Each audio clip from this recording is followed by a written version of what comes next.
अस्सलाम वालेकुम, सुबह खैर और सुबह का आगाज़ अच्छी बातों के साथ। और जनाब हो गया है वीकेंड का भी आगाज़। लेकिन आप लोगों को पता है कि मैंने और मेरी टीम ने तो कल ही अपना वीकेंड सेलिब्रेट कर लिया और भरपूर वीकेंड सेलिब्रेट कर लिया। और हमारी टीम के कुछ ऐसे लोग थे जो हमारे साथ नहीं आए, तो भाई उन्होंने ये मोमेंट जो है बड़ा मिस किया है। अच्छा, ये क्या मोमेंट्स है ये हम आपको शो में आगे चल के ज़रूर बताएंगे और दिखाएंगे। और आप देख के बड़े हैरान होंगे कि भाई एक जगह पे इतने सारे खाने कैसे मिल सकते हैं।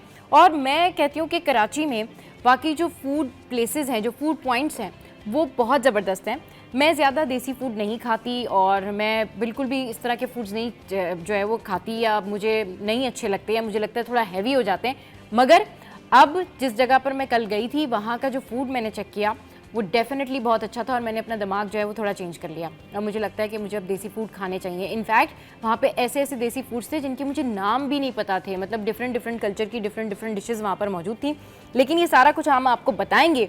अब करते हैं शो का आगाज़, और शो का आगाज़ करेंगे एक अच्छी बात के साथ। और अच्छी बात यह है कि भाई बहुत सारे काम हम जल्दबाजी में भी करते हैं और बहुत सारे काम जो है वो हम गम में भी करते हैं, बहुत सारे काम हम खुशी में भी करते हैं। तो खुशी में जब आप बहुत ज़्यादा खुश हों तब भी कोई फ़ैसला ना लें, और जब आप बहुत ज़्यादा गम में हों तब भी कोई फ़ैसला ना लें। जब भी आपने कोई फ़ैसला करना हो तो बड़ा सोच समझ के फ़ैसला करें कि मुझे ये काम करना चाहिए या मुझे ये काम नहीं करना चाहिए, क्योंकि इसके बड़े इम्पैक्ट्स होते हैं। जब आप बहुत खुश होते हैं तो डेफिनेटली वो आपका एक जेस्चर होता है, आप मेंटली जो है बहुत रिलैक्स होते हैं और आप कुछ भी कह देते हैं कि ओके फ़ाइन मैं ये करूँगा।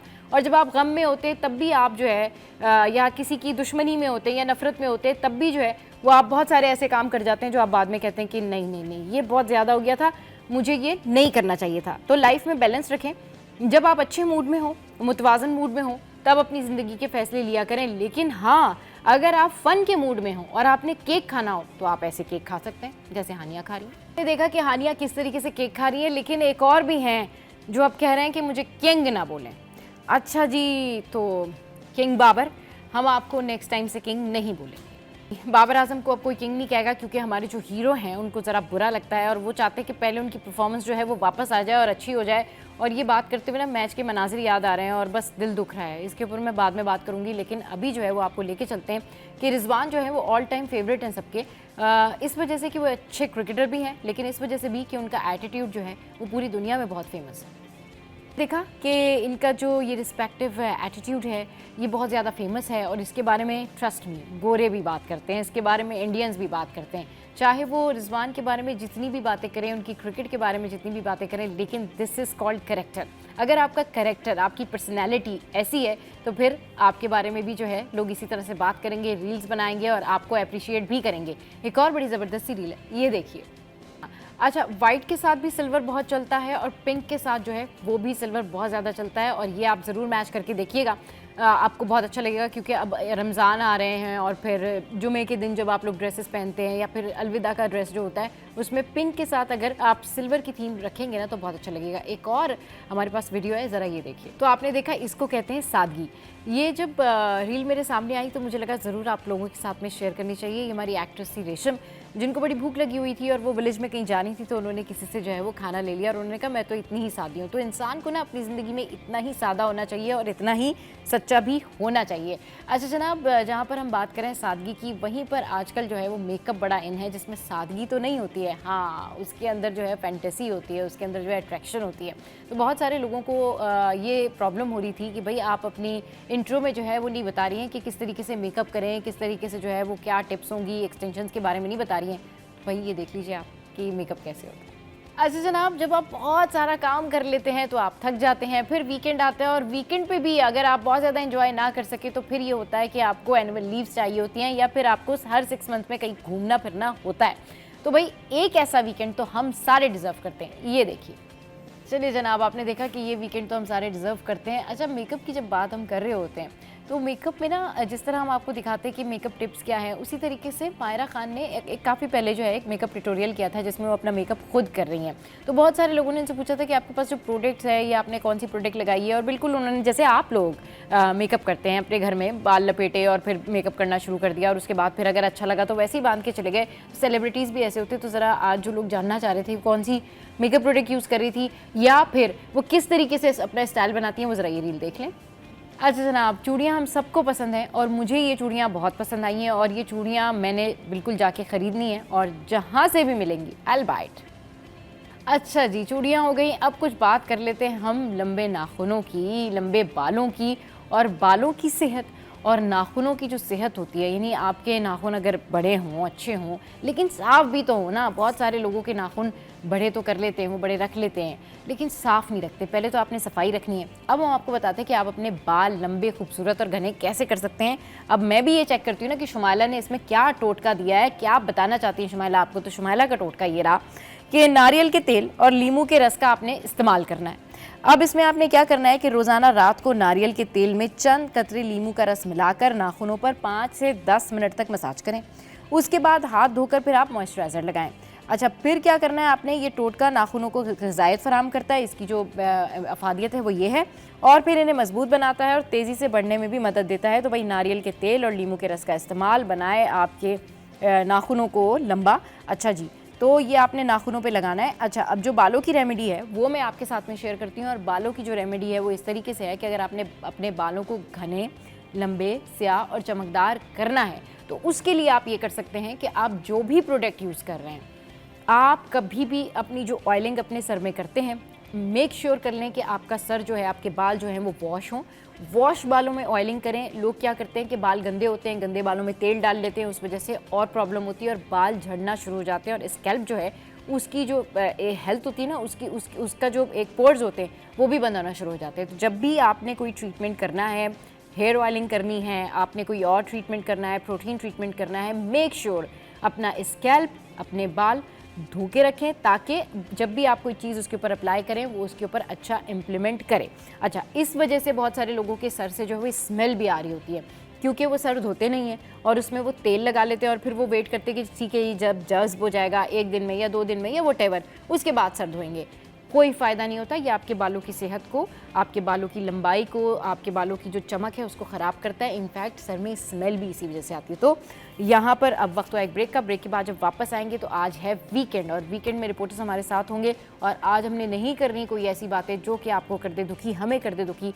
आज हम जानेंगे कि हम पिकनिक पे कहाँ जा सकते हैं। आज हम जानेंगे कि भाई कराची वाले जो हैं अपने घरों में जहाँ बड़े बड़े अच्छे अच्छे घर बनाते हैं, पेंट्स करते हैं, वहाँ पर पौधे, पत्ते, फूल ये क्यों नहीं नज़र आते, बल्कि घरों के बाहर आपको बाइक्स खड़ी हुई नज़र आती हैं। और ये जो बाइक्स हैं इन्हीं की मेंटेनेंस कर लिया करें। इन सारे इश्यूज़ पर आज होने वाली बात रिपोर्टर्स के साथ, हमारे साथ रहिए।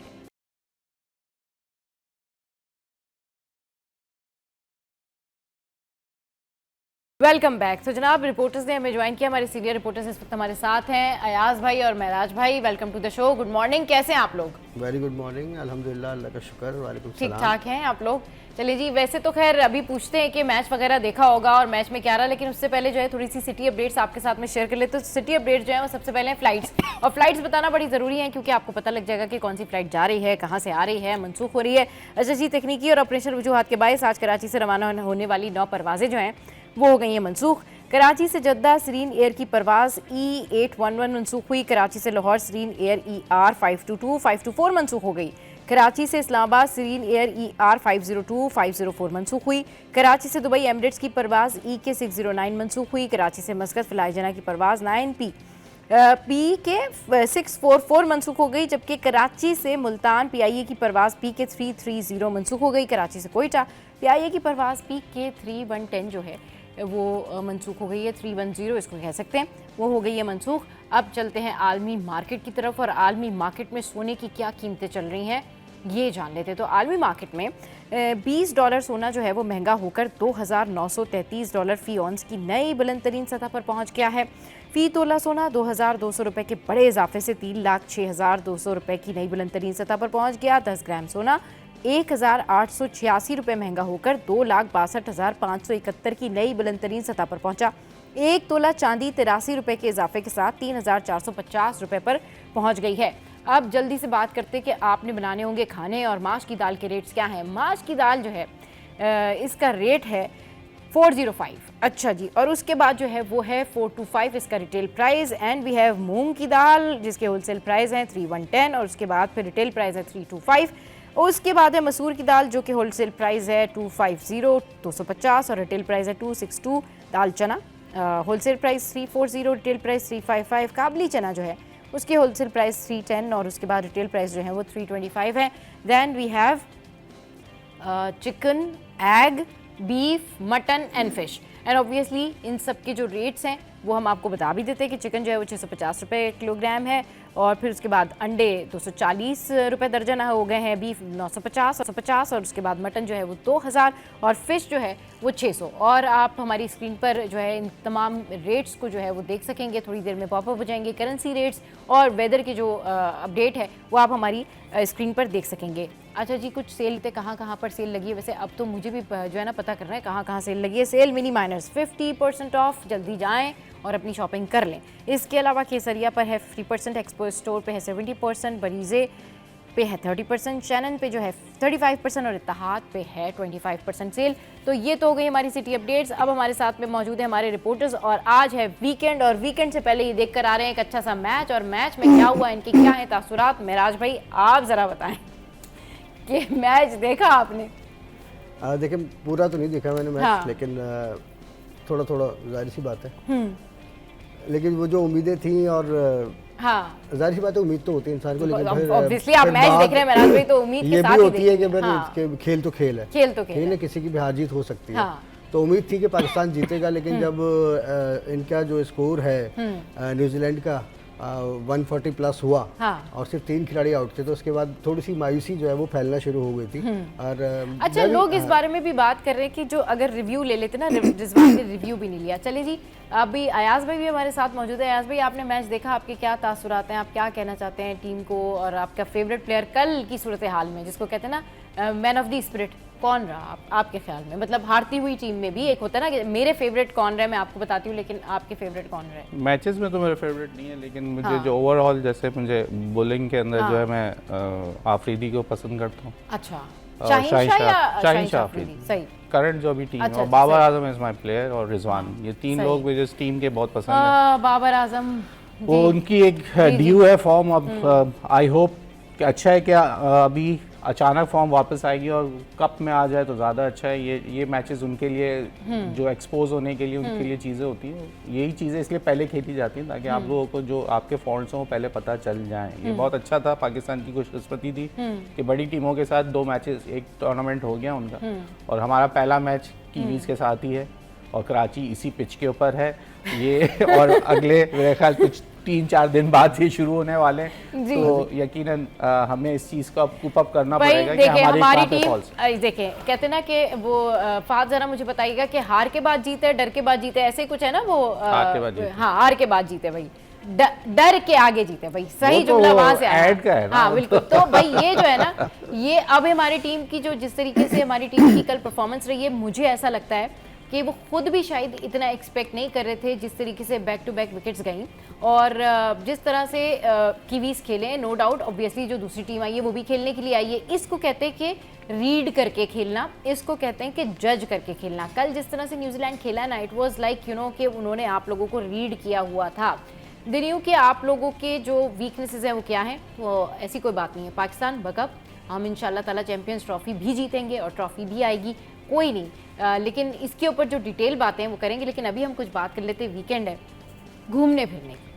अयाज भाई, हमारे कराची में जो पिकनिक पॉइंट्स हैं वो कम हैं, और कराची में जो पिकनिक पॉइंट्स हैं वहाँ पर जो सहूलियात हैं वो आप देखते हैं कि उस तरह से मेंटेन नहीं है। मतलब लोग अगर जाते हैं कहीं पे सस्ती तफरी के लिए, तो सस्ती तफरी के लिए वो उस तरह से वहाँ जा नहीं पाते। मतलब ये नहीं कि उनको जहन में ये होता है कि भाई अब जाएंगे, फैमिली के साथ जाएंगे तो हमें प्रॉब्लम होगी, यहाँ पर तो सफाई नहीं है, यहाँ पर तो वॉशरूम नहीं है।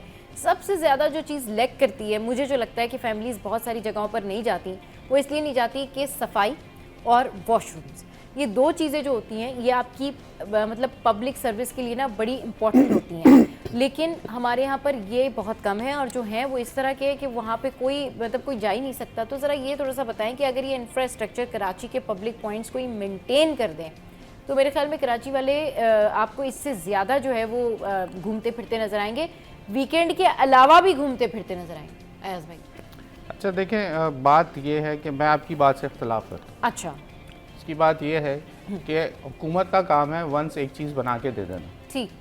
अब CU पे वॉशरूम मौजूद थे, हाँ, मौजूद हैं भी, हाँ, ठीक है, सबसे सस्ती और सबसे करीब तरीन सबसे ज्यादा हाँ, fall वही हुई। तफरी है। हाँ, अब मेरा काम ये नहीं है कि मैं हर महीने उसको रिस्ट्रक्चर करता रहूं या मैं उसके ऊपर, जब ये आपकी और मेरी जिम्मेदारी है ना, एक चीज हुकूमत आपको बना के दे दे। अब कचरा क्या आपको लगता है कि लीडरान नहीं, ला के लेकिन वहाँ पे अयाज फेंकते भाई, हैं? एक issue देखिए ये नहीं, है ना, वहाँ पे हाँ। रोजाना की बुनियाद पे सफाई होती, कोई ये नहीं कह सकता कि सीबीयू पे सफाई नहीं होती। अच्छा, आज आप 24 घंटे लगा के वहाँ कैमरा लगा दे, हाँ। क्या सीबीसी काम नहीं करती? करती है, बिल्कुल करती है। हाँ। वहाँ से कचरा उठता है, हाँ। लेकिन वहाँ कचरा फेंकते आपकी जिम्मेदारी ये- है ना। ये तो- आप देखें, हाँ, हर चीज बिल्कुल। मलबा, अब ये मैं कहता हूँ जैसे आप हुकूमतों के ऊपर आप उंगली उठाते हैं ना, तो अपने पे भी आई उंगली एम नॉट उठाए। Talking about only C view, मैं बता रही हूँ कि बहुत आप सारे जो कहीं भी पब्लिक देखें, पॉइंट्स हैं ना, पब्लिक हाँ, पॉइंट्स आपके हाँ। पास और क्या है? पार्क्स हैं, पार्क्स में मौजूद है, पार्क्स हैं, पार्क्स के play अंदर lands भी हैं, मौजूद है ना। हाँ, अब हाँ। बात ये है कि आप जाके अपने दिल, आपके टैक्स के पैसे से बनाया है ना, आपको ये बात समझनी चाहिए कि आपकी सहूलत अगर आपने इस्तेमाल कर लिया, आपके पीछे भी आवाम आ रही है भाई, उसने भी इस्तेमाल करना है। नलके तोड़ देना, उसके हाँ, बाद वहां ये पे तो- पान की ये पीके तो मार हमारी आवाम देना, का- ये उसके हमारी बाद आवाम का अगर हाल है, हाँ। खुदारा आप लोग जब वॉशरूम इस्तेमाल करने के बाद हाँ। पानी डालने की एक आदत होती है, वो ना करना, दूसरे को आप तंग करना, हाँ। ये जानबूझ के किया जाता है हाँ। कि पीछे आने वाला आदमी जो हो वो उससे परेशान हो।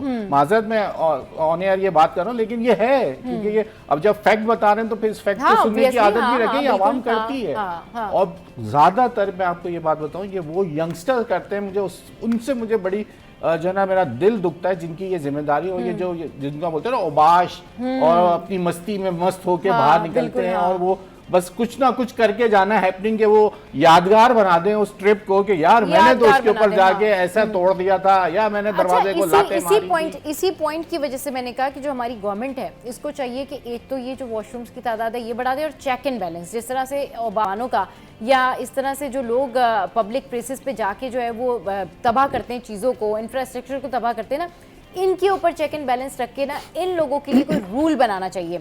जस्ट लाइक कि अगर आप मुल्क से बाहर जा रहे हैं और कचरा फेंक दें, तो क्या आप कचरा फेंक सकते हैं? आपके पास फ़ौरन कोई आ जाएगा। ठीक है, आप वॉशरूम की सफाइयाँ करवाते होंगे, ठीक है, आप पब्लिक प्लेसेस की सफाइयाँ करवाते होंगे, बट चेक एंड बैलेंस कौन रखेगा? इस आवाम के ऊपर चेक रखना बड़ा ज़रूरी है, क्योंकि अगर आप 2 महीने ये SOP लगा लें, या 2 महीने आप ये स्टार्ट कर लेना कि अगर पब्लिक प्लेसेस पे किसी ने बैठ के यहाँ पर कैंपेनिंग की, या फिर यहाँ पे बैठ के कचरा फेंका, यहाँ पे जो है वो चिप्स के रैपर, बिस्किट के रैपर, कोल्ड ड्रिंक की जो बॉटल्स होती हैं वो फेंकी, तो आपके ऊपर फाइन होगा, और उतना ही फाइन होगा जितना खर्चा करके आप यहाँ आए, तो आपके ऊपर 2000, 1000 या 500 फाइन होगा। लिटरली ये पब्लिक प्लेसेस साफ होना शुरू हो जाएंगे, हो सकता है लोग वहाँ आना ही छोड़ दें, क्योंकि फिर वहाँ पर वही लोग आएंगे जो SOP का ख्याल रखेंगे। मेराज भाई, ये पॉसिबल है, क्योंकि देखें बहुत बड़ा कराची है, बहुत बड़े जगहों पे बड़े पैमाने पर लोग जाते हैं। आई नो कि इस तरह की चीज़ें करना शायद मुश्किल हो, लेकिन अगर इस तरह की अनाउंसमेंट भी कर दी जाए तो उससे कम से कम 40% लोग तो पीछे हटेंगे, सुधरेंगे कि नहीं हमें गंदगी नहीं करनी। आप किसी बड़े होटल में जाते हैं, 5 स्टार होटल में जाते हैं, कहीं जाते हैं, तो आप ऐसा नहीं करते, क्योंकि आपको पता है कि आपको कैमरा भी देख रहा है, लोग भी देख रहे हैं ना। बिल्कुल ऐसे। मगर आप जब पब्लिक प्लेसेस पे जाते हैं तो आपको नहीं पता, आपको बस ये पता है कि हाँ ठीक है, हमने अगर कोई चीज़ तोड़ दी फोड़ दी तो हमें कोई नहीं देख रहा। ये पब्लिक प्रॉपर्टी है, ये हमारे टैक्स के पैसे हैं, ये हमारा अपना मुल्क है, ये हमारा अपना शहर है, इसकी सफाई सुथराई का ख्याल रखना हमारा ही काम है। अगर आप नहीं रखेंगे तो डेफिनेटली आप पे फाइन होना चाहिए। क्यों नहीं लगाती गवर्नमेंट फाइन? हमारी सारी बातें जो हो रही हैं उसका हाँ। मजबूरी जो मामला है वो ये है सिविक सेंस वाला, हम वहीं आके फंस जाते हैं। सिविक सेंस पे, ठीक है ना, सही। क्योंकि अगर हम नहीं, अब खुद जब ही अगर खुद सिविक ही से सेंस नहीं चीज़ों का है, ख्याल तो फिर रखेंगे आप उसके ऊपर कोई तो उस SOP पर मेंटेन बिल्कुल करें। बिल्कुल। हाँ। लेकिन देखिए इतनी सख्ती मतलब तफरीही मुकामात पर नहीं की जा सकती। इसके लिए ये होना चाहिए कि चलें कुछ अगर सिक्योरिटी गार्ड्स की थोड़ी सी तादाद बढ़ा के मुख्तलिफ जगहों पर जो है वो कॉशंस लिख दिया जाए कि जनाब अगर आपने ये काम किया तो उस पर इतना जुर्माना आप पर लागू होगा, और ठीक है हम ना? पढ़ लेंगे, बहुत सारा फर्क पड़ेगा, बहुत फर्क पड़ेगा। कई जगह पे आपने देखा होगा वहाँ लिखा होता है फूल तोड़ना मना है, अगर वहाँ फूल वगैरह लगे हुए हैं, और अगर आपने फूल तोड़ा तो आप पे 5000 रुपये जुर्माना हो जाएगा। तो देखिए उसमें से अगर 100 लोग जाते हैं तो उसमें से मैं आपको बता रहा हूँ कि 70% लोग नहीं तोड़ेंगे। 30% की गारंटी कोई नहीं दे सकता है, जाहिर सी बात है। तो कुछ फर्क पड़ता है। सही। तो मेरे ख्याल में इनिशियली तो इनको ये करना चाहिए कि अगर साहिल समंदर पर जो लोग आ रहे हैं तो वहाँ पर मुख्तलिफ जगहों पर ये लिख के लगा देंगे भाई यहाँ पर अगर आपने कचरा फेंका तो आपको कम से कम 1000 या 2000 रुपये जुर्माना हो सकता है। तो उससे थोड़ा बहुत तो फर्क पड़ेगा। देखिए कोई भी चीज़ एकदम नहीं होती, कोई भी चीज़ एकदम नहीं होती, लेकिन इनिशिएट करना चाहिए और गवर्नमेंट को चेक एंड बैलेंस रखना चाहिए। अगर आप नाहक लोगों से बाइकें रोक रोक के पैसे ले सकते हैं ना, तो आप जायज़ बात के ऊपर उनको टोक सकते हैं, उनको बता सकते हैं कि ये गलत है, आप कचरा ना फेंकें। तो अपार्ट फ्रॉम दैट कि आप नेगेटिव चीज़ों पर काम करते हैं या हमारी पुलिस जो है वो दूसरी चीज़ों पर ज़्यादा ध्यान देती है, तो पॉजिटिव चीज़ों पर ध्यान दें ताकि उससे आपके शहर की खूबसूरती भी जो है वो सही रहे, सुधरी रहे और लोगों का दिल भी चाहे कि वो घूमने फिरने जाएं और बाहर से जो लोग आपके शहर को, सिटी ऑफ लाइट्स को देख रहे होते हैं ना, उनको पता चले कि वाकई रोशनी है, सफाई है, वाकई हाइजीन का बेहतरीन यहाँ पर इंतजाम है और महफूज मुकाम है। शो में यहाँ वक्त एक ब्रेक का, ब्रेक के बाद जब वापस आएंगे तो मजीद डिस्कशन करेंगे टॉप स्टोरीज पर।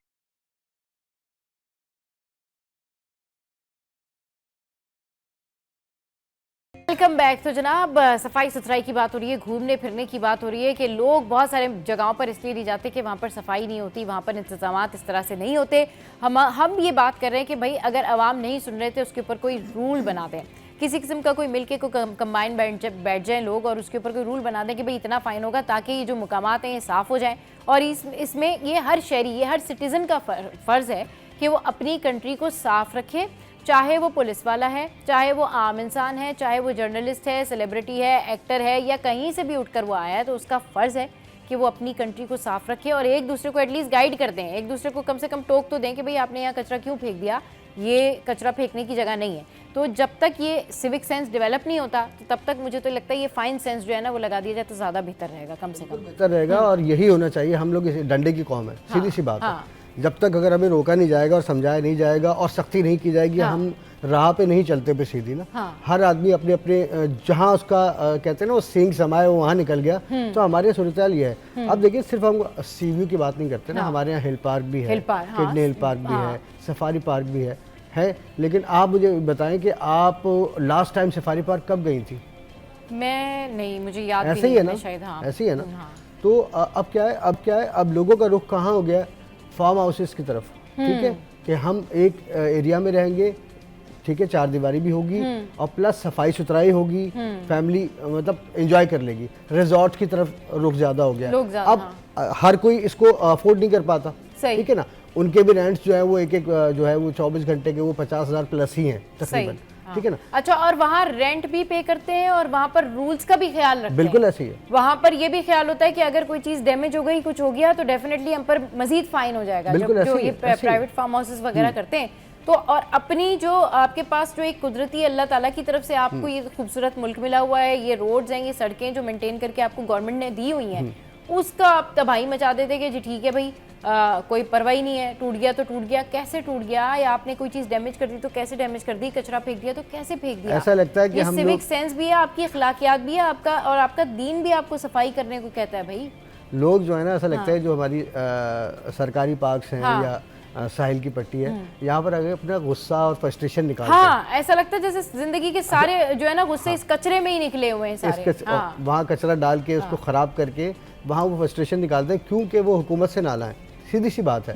पिछले हम 10-15 साल की बात भी नहीं कर रहे ना, बरसों से मामला तो ऐसे ही है कि आम शहरी जो है वो हुकूमत से, जो भी हुकूमत बनती है या बिगड़ती है, उससे नाला ही रहते हैं वो, क्योंकि उनको कुछ नहीं मिलता। महराज भाई ये तो कुछ भी नहीं है, बल्कि अयाज भाई आप थोड़ा सा इसका जवाब दीजिएगा। जो हमारे प्राइवेट गवर्नमेंट हॉस्पिटल्स हैं, जब आप वहाँ पर जाते हैं, आप जिना हॉस्पिटल की मिसाल ले लें, जब आप अंदर एंटर हो तो वो तो हॉस्पिटल है ना, वहाँ बाहर आप देखें गेट पे कितना कचरा होता है। आप अंदर देखें जो उन्होंने वो एक बनाया होता है जहाँ पे पेशेंट्स बैठे होते हैं, चौरंगी सी बनी होती है या राउंड अबाउट सा उन्होंने बनाया होता है, अंदर ही पार्क सा उन्होंने बनाया होता है। वहाँ आप देखें कि पेशेंट के साथ जो लोग आए होते हैं बाहर, वो कितनी जो है वो चीज़ें फैला रहे होते हैं, इतनी गंदगी कर रहे होते हैं। वहाँ पेशेंट्स हैं, वहाँ लोग जा रहे हैं, मतलब किस तरह से वो बैठे हुए होते हैं, मतलब लाइन से वो लोग वहाँ पर बैठे होते हैं। हॉस्पिटल्स चले घूमने फिर रहे हैं, आप जा रहे हैं तो आप तो एंजॉय करने गए, मतलब हम तो ये बहुत बड़ा काम हो जाएगा कि शॉपर के अंदर कोई चीज़ रखनी है, भाई आप हॉस्पिटल में बैठे हुए हैं, वहाँ तो आप इंसानों की तरह बिहेव करें। वहाँ पर बैठ के तो कम से कम आप ये ख्याल रखें कि भाई ये जो कचरा है इसका क्या करना है, ये हॉस्पिटल है, ये हॉस्पिटल के बाहर का एरिया है, लोग अंदर लॉबीज तक चीज़ें ले जाते हैं और वहाँ पर भी जाके जो है वो गंदगी कर रहे होते हैं। अयाज भाई सही कह रही हैं, बिल्कुल ऐसे ही है कि लोगों को अपनी जो है जिम्मेदारी समझें। हॉस्पिटल है, वहाँ हाइजीन होनी ज़रूरी है, और वो लेकिन क्या करें, हमारा तो यही समझाना चाह रहे हैं कि आवाम ही ऐसी है। मतलब लोगों को इतना भी सेंस नहीं होता कि आप किस जगह पर मौजूद है। चलिए तफरी की जगह पर मौजूद है तो कह दिया तफरी हो रही है, लेकिन आप जब हॉस्पिटल्स में मौजूद हैं, जब आप शॉपिंग मॉल्स में या उन मार्केट्स में मौजूद हैं जो कि मॉल्स नहीं हैं, जो कि नॉर्मल मार्केट्स होती हैं, आप वहाँ भी कचरे फैलाते हैं, वहाँ भी आप एक दूसरे के साथ यही कर रहे होते हैं। तो मेरे ख्याल में आपको सिविक सेंस रखना और उससे भी बढ़कर इखलाकियात जो होती है ना, जो इखलाकियात होती है वो आपको रखना बड़ा ज़रूरी है। अच्छा जनाब, अब कुछ बात कर लेते हैं कि जहाँ पे हम बात करें कि कराची वालों का मिजाज ऐसा है कि जी कराची वाले जो है बहुत सारी चीज़ें कर लेते हैं और बहुत सारी चीज़ें नहीं करते। वहाँ पर एक और चीज़ भी मिसिंग है महराज भाई, फूल, प्लांटेशन, फ्लावर्स, ग्रीनरी। और हमारे लोग जो हैं वो शौक़ से पौधे इतने नहीं लगाते। आप देखेंगे घरों के बाहर आपको बाइक्स नज़र आएंगी, जो कि जिन हालात में बाइक्स होती हैं बंदा देख के कहता है भाई ये बाइक चलती है रोड पे और ये चलती है हाँ, और ये चलती है तो ये कैसे चलती है।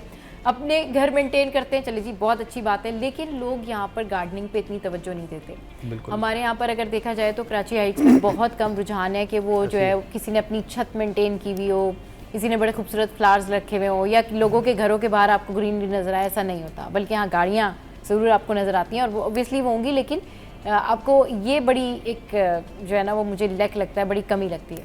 मैं आपको एक बात बताऊँ, अगर आपने महसूस किया हो गुज़िश्ता 30 सालों में कराची जो है वो कंक्रीट का जंगल बन चुका है, ठीक है ना। इससे पहले यहाँ पर नीचे के मकानात होते थे तो लोग अपना घर के आगे क्यारियां लॉन में और क्यारी में, हाँ, या अगर उनके बड़े घर है तो अंदर उनके लॉन होता था, प्लांटेशन हो जाती थी। लेकिन गुज़िश्ता जो बरसों में जो है यहाँ पर आबादी जो है वो बहुत तेज़ी से बढ़ी है। अब हम उसको ये नहीं कह सकते वो कराची की ही आबादी थी, लेकिन जो मुख्तलिफ सूबों से लोग आए वो भी यहाँ पर आके फिर रिहाइश पजीर हो गए पूरी फैमिलीज़ के साथ। अब उस हिसाब से जब आबादी का तनासुब बढ़ा तो यहाँ जो कंस्ट्रक्शन की सनत है उसने जो है बड़ा जोर पकड़ा। उसके बाद आपने देखा कि छोटे घर की जगह फिर बड़ी बड़ी इमारतें जो है वो कायम हो गई। अब जब इमारतें कायम हो गई तो वो क्यारी की जगह, लॉन की जगह वो ख़त्म हो गई, ठीक है ना। अच्छा, उसके बावजूद भी मैं आपको बताऊं कि पूरी दुनिया में एक लॉ है, अगर आपकी बिल्डिंग है 4 मंजिला है या 25 मंजिला है, ठीक है, इसकी वो नहीं है कोई, आपकी जो बिल्डिंग है उस पर आपने रूफ गार्डनिंग करनी है और ये दूसरे ममालिक में लाजमी है। जैसे हमारे अदारा है सिंध बिल्डिंग कंट्रोल अथॉरिटी, तो इसके पास ये शेक मौजूद है कि अगर आप हाई राइज बना रहे हैं या कोई इमारत बना रहे हैं तो आप पर ये लाजिम है कि उसकी रूफ पर आपने गार्डनिंग करनी है ताकि माहौल पर उसका असर पड़े। हमारे यहाँ ऐसा कुछ भी नहीं है। हमारे यहाँ बस ये कि बिल्डिंग बन जाती है, छत पे देखने भी कोई नहीं जाता सिंध बिल्डिंग कंट्रोल अथॉरिटी वाला कि भाई वहाँ हो क्या रहा है, ठीक है। सबको अपने पैसों से मतलब है, करप्शन से मतलब है, बिल्डिंगें बने जा रही है, कंक्रीट का जंगल बना जा रहा है। ये जो कंक्रीट है, ये जो सीमेंट है, आपको पता है ये कई बरस तक जो है अपनी जो तपिश है वो फिजा में छोड़ता रहता है। माहौलियाती आलूदगी भी इसकी वजह से है। तो अगर हम इन चीज़ों को थोड़ा सा तरीके से कर लें तो बेहतरी आ सकती है, एनवायरनमेंट बेहतर हो सकता है। और इतनी गर्मियों में जो हम देखते हैं ना कि बहुत ज़्यादा आपको गर्मी हो रही थी, अगर आप ग्रीनरी या ग्रीन बेल्ट्स का ज़्यादातर इस्तेमाल करें, दरख्त लगाएं, तो उससे भी जो है वो गर्मी की शिद्दत में थोड़ी बहुत कमी ज़रूर होती है। अयाज भाई ज़रा आप इस बात पर बताइएगा, क्यों कराची हाइट्स जो हैं वो इतना ज़्यादा से गार्डनिंग की तरफ नहीं आते जिस तरह से उनको आना चाहिए। हमारा तो इतना बड़ा शहर है, हमारे पास तो इतनी स्पेस है। और मैं बल्कि इनफैक्ट मुझे याद है कि आज से 2-3 साल पहले जो है वो इस तरह से कुछ लोगों ने कैंपेनिंग भी शुरू की थी कि जो कराची में जो सड़कों के बीच में जो ग्रीन बेल्ट्स हैं जो उनको मेंटेन किया जाए, और जो बीच सड़कों के बीच में जो कचरा बना हुआ होता है उसको उठवा के उसको साफ़ सुथरा किया जाए। तो हम लोग क्यों नहीं अपने शहर की खूबसूरती में या अपने घरों के बाहर अपनी गलियों को खूबसूरत बनाने में अहम किरदार अदा नहीं कर सकते? इसमें तो कोई आके नहीं हमें कहेगा ना। मुझे तो मेयर कराची से ये बात पूछती हैं, आज से 1.5 साल पहले शारा फैसल की ब्यूटिफिकेशन का एक बहुत बड़ा उन्होंने जो है, हम यही मॉर्निंग शोज में बैठ के रोज बात करते थे कि ब्यूटिफिकेशन हो रही है शारा फैसल की। वो पत्नी कहाँ पहुंची, वो एक ऐलान था जिसके एयरपोर्ट के सामने दीवार बननी थी, दीवार बन गई, उसके ऊपर कुछ पेंटिंग्स लगनी थी, कुछ चीजें होनी थी, वो क्या हुआ? क्योंकि शहर को साफ करना था, उन्होंने ब्यूटिफिकेशन का ही काम करना था। उसके बाद शारा फैसल के ऊपर तमाम पब्लिक प्राइवेट पार्टनरशिप के तहत उन्होंने कहा था जितने भी वहाँ पे इंटरचेंज बने हुए उनके पास हम उसके ऊपर लाइटनिंग करेंगे, उस पर सोलर लाइट्स लगाएंगे, उसमें फूल लगाए जाएंगे, मौसम के लिहाज से घास लगाई जाएगी। दरख्त काट दिए उस चक्कर में कि अब नए दरख्त ऐसे लगाए कोनो का आपस काट दिए गए कि ये हटा दिया जाए। पहले ये शहर उससे भर दिया गया, उसके बाद बोला भाई ये पानी, ये वो जो दरख्त है वो 1.5 फीट नीचे जाता है, उसके बाद यूं फैलता है उसकी जड़ें। तो भाई उसने पानी की लाइनें तबाह कर दी, उसने सीवरेज की लाइनें तबाह कर दी। लोगों के अंदर पीने का पानी नहीं है, पौधे कहाँ से लगाएंगे बेचारे। उसके बाद आप में उजलत है, बाइक वाले को पहले पहुंचना है फुटपाथ पे, उसने अपना ठिया वाले ने ठिया लगाना है फुटपाथ पे, उसने बाइक को उछाल के दूसरे रोड पे जानी है। तो आप ये सब चीजें इस माशरे का हिस्सा है ना। आप लोग बैठ के ये मीठी मीठी बातें कर रहे हैं कि फूल नहीं है, भाई कहाँ से आएंगे?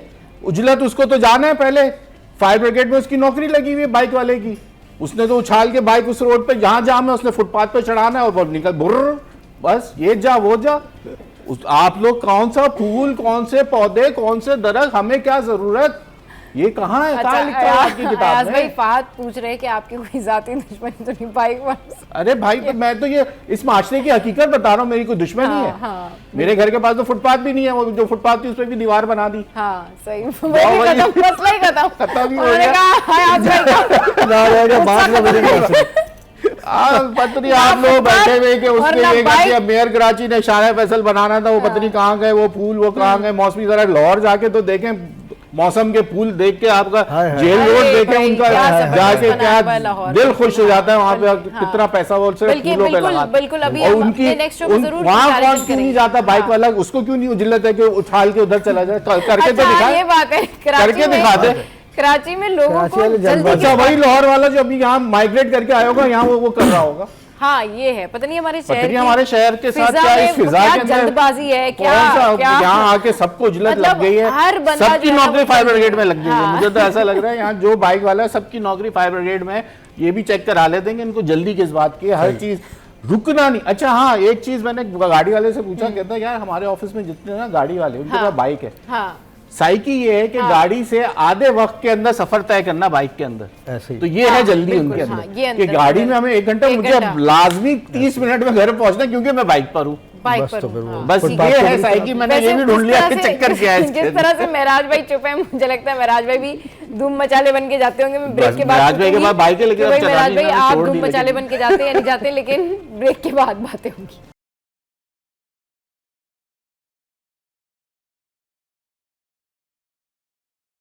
Welcome back. तो भाई बात हो रही है कि कराची हाइट्स आप लोगों के जो सेंस ऑफ ह्यूमर है इसको क्या हो गया है, आप लोगों का जो एक होता है ना कि क्लीनलीनेस वाला पहलू उसको क्या हो गया है। भाई आप लोग जो है वो इस हवाले से क्यों नहीं बात करते कि भाई कराची में जो है वो प्लांटेशन होनी चाहिए, कराची की सड़कें खूबसूरत होनी चाहिए, आपकी गली महल्ले जो है वो खूबसूरत होने चाहिए। लेकिन ऑब्वियसली जिस तरीके से हमारा जो इंफ्रास्ट्रक्चर है, अगर कुछ बना हुआ भी हो तो उसको बाइकर्स ले लें या फिर पैदल चलता हुआ कोई शख्स देख लें। मतलब एक शख्स आराम से जा रहा है, वहाँ एक बहुत आराम से कोई फूल लगे, कोई चीज़ लगी हुई है, उसको छेड़ते हुए जाना ज़रूरी है?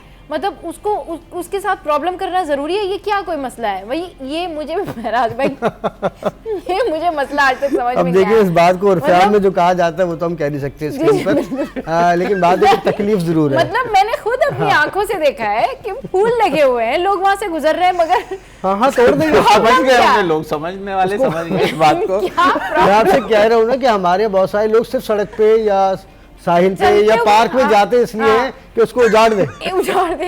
एक कोई चीज लगी हुई है, कोई अगर कोई वहां पर एक कोई स्टूल पे या किसी चीज जगह पर कोई खूबसूरत चीज रखी है, उसको पाँव से रोनते हुए जा रहे हैं। मैं आपको एक भाई, बात बताऊं, what is this? इसके अंदर एक हाँ। चीज और एक किरदार में हाँ, पता क्या है, हाँ। एक सियासी फ्रस्ट्रेशन बहुत है। अच्छा। हमारे इस वक्त हमारी गवर्नमेंट नहीं है, जिसको हमने वोट दिया था हाँ। उसकी गवर्नमेंट नहीं है, ये दूसरी गवर्नमेंट के लोगों ने काम किया है, तो ये बस बर्बाद कर दो। ये है, ये फैक्ट है कि मैं आपको बता रहा हूँ, ये एक बहुत बड़ी फ्रस्ट्रेशन है जो लोगों के अंदर इस वक्त मौजूद है कि यार ये लोग तो चोरों की हुकूमत है, उसमें मजीद और चलिए, ये कर दो। अगर- वो एक अगर- दूसरे को अगर चोर, 1% एक ये दूसरे वाला- को खुद हाँ। अपने आप को गरीबान में कोई जागने को तैयार नहीं। 1% ये पॉइंट ले भी लें, मैं आपको बताती हूँ, मैंने खुद देखा, मैं पार्क गई, पार्क जाने के बाद मैंने वेट किया कि भाई ये जो दरवाज़ा है ऑब्वियसली वो खोलेगा तो मैं अंदर जाऊंगी दरवाज़ा। आप यकीन करें मैं थोड़ी देर के लिए खड़ी हुई थी कि वो गार्ड आएगा, वो अंदर से दरवाज़ा खोलेगा। वो ऐसा नहीं था कि अंदर से लॉक था, वो बस ऐसे करके बंद हुआ था, जैसे बंद हो जाता है ना। एक बंदा आया, उसने लात मारी, दरवाज़ा खुल गया, वो चला गया और मैं उसकी शक्ल ऐसे करके दिखती रह गई। आई वॉज लाइक के तो आपको impress करना ये चाह रहा था। नहीं, मुझे क्यों इम्प्रेस कि करेगा? मैं- उसको पता नहीं किस बात का गुस्सा था, वो पूरा दरवाजा हिल गया बेचारा। छोटी सी तो जाली लगी हुई थी, वो उसका भी मैं वेट कर रही थी कि वो आके थोड़ा सा खोल देगा, क्योंकि वो देख के अंदर लेके जाते हैं ना लोगों के कि भाई कौन जा रहा है, क्या हो रहा है। तो मैंने कहा ऑब्वियसली यहाँ कोई चेक एंड बैलेंस होगा। नहीं, फिर वहां से गार्ड भागा हुआ सीटी बजाता हुआ आया कि ये क्या कर रहे हो, ये क्या कर रहे हो। वो उसको चलो, कह शुक्र है रहा गार्ड ने है सीटी कि- भी बजा दी। मतलब लाइक आप ये सोचें, हमारे लोगों का ये सेंस ऑफ ह्यूमर है कि भाई आप हाथ से दरवाजा खोल के चले जाए अंदर। देखिए बताऊँ फ्रस्ट्रेशन बहुत कह ज्यादा रहा है हूं ना, आप माशरे खड़ी नहीं थे, लाल बाबू वरना वो हाथ से खोल के चला माशरे जाता। में आप भाई दरवाजा हाथ से आप आए और पाँव से दरवाजा खोल रहे हैं और दरवाजा खुल रहा है, आप जा रहे हैं, क्या किस तरह का ये हमारे लोगों का देखिए अब इस बात को ना आप थोड़ा सा मैं जिस जावी से समझाऊं उससे समझे। जी जी। आपने अक्सर अमूमन उन्होंने देखा तो होगा कि घर में सियासी एंगलिंग भी नहीं, दी है कि मैं भाई ये भी एक फ्रस्ट्रेशन होता पे है। जा रहा हूँ। हाँ हाँ। घर में अम्मा अब्बा की लड़ाई हो रही है किसी बात पे। अच्छा भाई। अच्छा मेराज भाई बेटे साहब जो है वो बिल्कुल अचानक बीच में आए बाहर जाने के लिए। हाँ। तो अम्मा ने एक रख के उसे लगा दिया क्योंकि वहां उनका बस चल नहीं रहा था। अच्छा, अब उसकी फ्रस्ट्रेशन आप देखें ना, वो नीचे उतरा गुस्से में कि मैंने किया क्या था।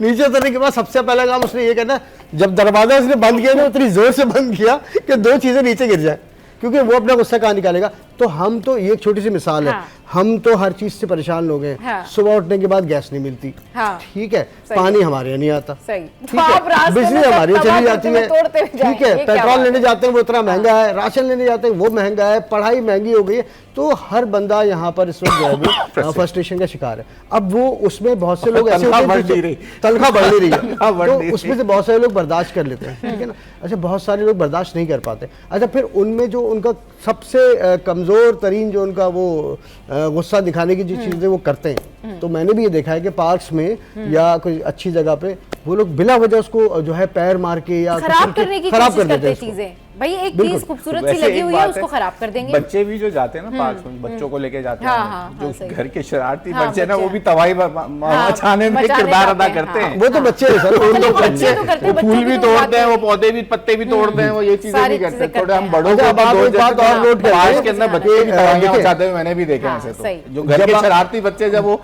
माँ बाप कहते हैं आज इनको पार्क ले जाओ, जो घर में उन्होंने तबाही मचाई ये क्या है। कॉन्सेप्ट है? ये बड़ा अच्छा कॉन्सेप्ट है कि जितने बच्चे घर में शरारत कर रहे हैं, पेरेंट्स कहते हैं उनको सबको पार्क ले जाओ। पार्क ले पार्क जो है वो ऐसी जगह है कि जाओ और बस पार्क को सरकार खराब की करो। जगह तबाह What is करवा दो। this? ये क्या बात है भाई कि भाई पार्क ले देखिए, जाओ? बचपन हो गया, लड़कपन हो गया, अब इसमें तो आप फूलों की उनके लिए कोई खास वैल्यू नहीं होती ना, तो वो या तो सिर्फ इससे खेल सकते हैं या उसको तोड़ सकते हैं।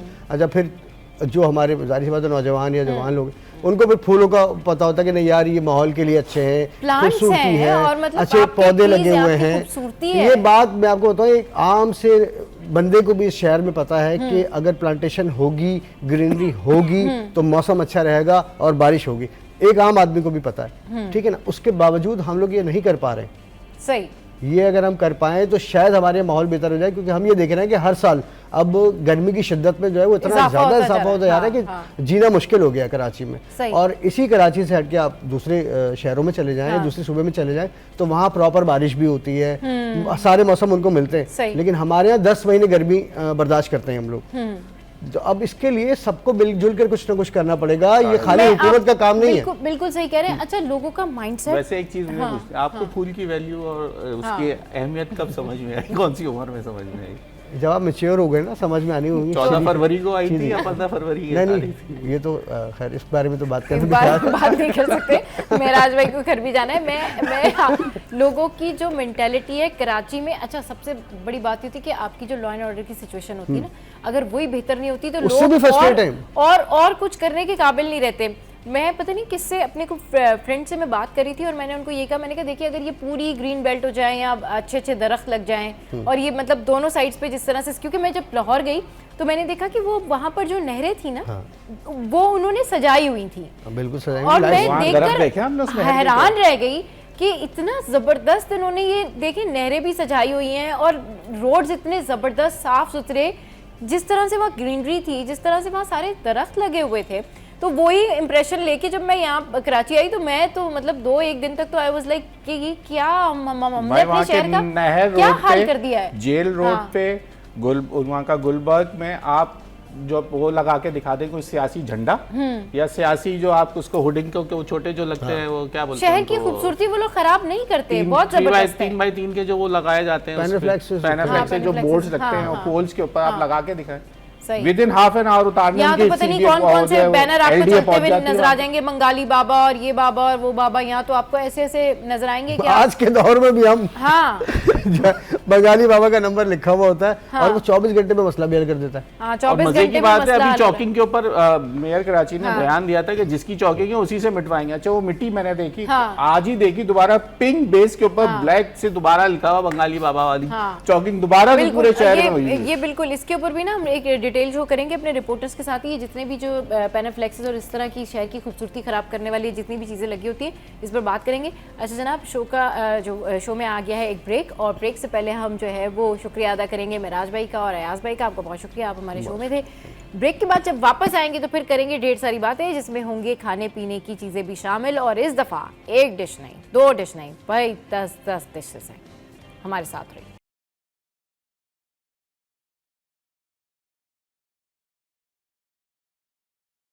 Welcome back. तो जनाब इस वक्त मेरे साथ मौजूद हैं फराज व्लॉगर। अस्सलाम वालेकुम, वेलकम टू द शो। कैसे हैं आप? ठीक ठाक? वालेकुम अस्सलाम, मैं बहुत अच्छा हूँ, आप कैसी हैं? मैं बिल्कुल ठीक ठाक। अच्छा जनाब, फराज ने मुझे जो है वो टास्क दिया था और इस टास्क को मैंने पूरा किया। इनफैक्ट बल्कि इतना अच्छा टास्क मैंने पूरा किया कि एक डिश का कहा था लेकिन पता नहीं कोई 10-12 डिशेस जो है वो मैंने जाके कवर कर ली और एक ही व्लॉग में। ये सिर्फ मैं ही कर सकती थी, वरना ऐसा हो नहीं सकता था। तो मैं अपना टास्क जीत चुकी हूँ और 1 महीने तक आपकी तरफ से जो है मुझे कोई टास्क नहीं आने वाला। मैं आपकी बॉल्स पर टुक टुक खेल रहा था। मैंने बॉल डाली, आपने छक्का मार दिया, ये तो गलत है ना? बिल्कुल। ये देखें आप, अगर ये तो हम करेंगे और ऐसा तो होगा, बिल्कुल होगा। अच्छा जी, कयूम शेख जो है वो एक हमारे ENG इंचार्ज हैं और उनकी आज है बर्थडे।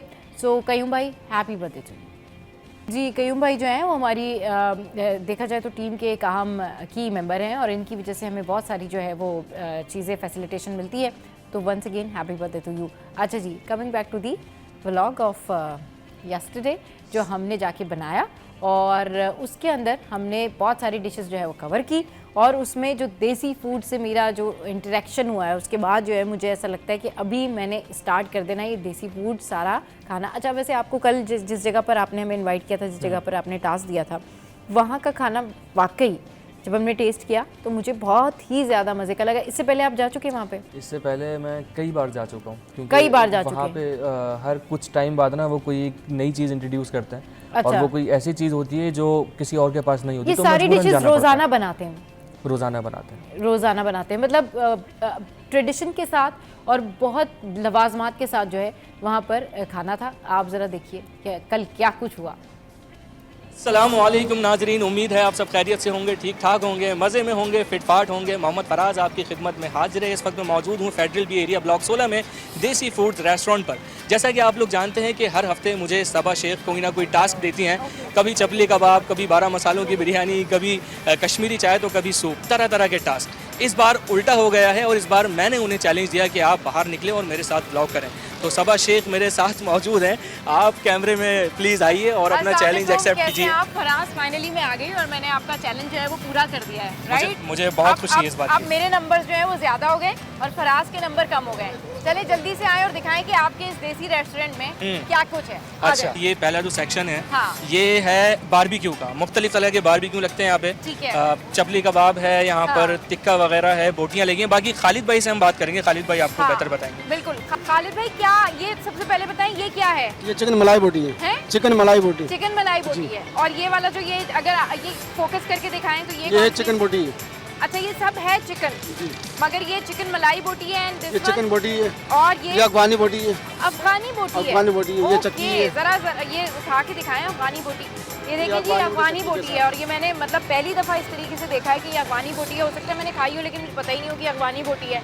अच्छा, और ये है रेशमी कबाब, रेशमी कबाब। चिकन रेशमी कबाब। और ये जो कबाब्स आपने रखे हुए हैं ये गोला कबाब है, गोला कबाब है। और दिस वन ये सीख कबाब है। सीख कबाब। और ये तो मुझे मलाई पता है ये टिक्का है। टिक्का, इतनी भी निकम्मी नहीं हूँ, मुझे पता है कि ये टिक्का है। और ये मलाई मलाई टिक्का टिक्का एंड बिहारी टिक्का। बिहारी टिक्का। सबसे ज्यादा लोग आपसे इसमें से क्या लेके जाते हैं?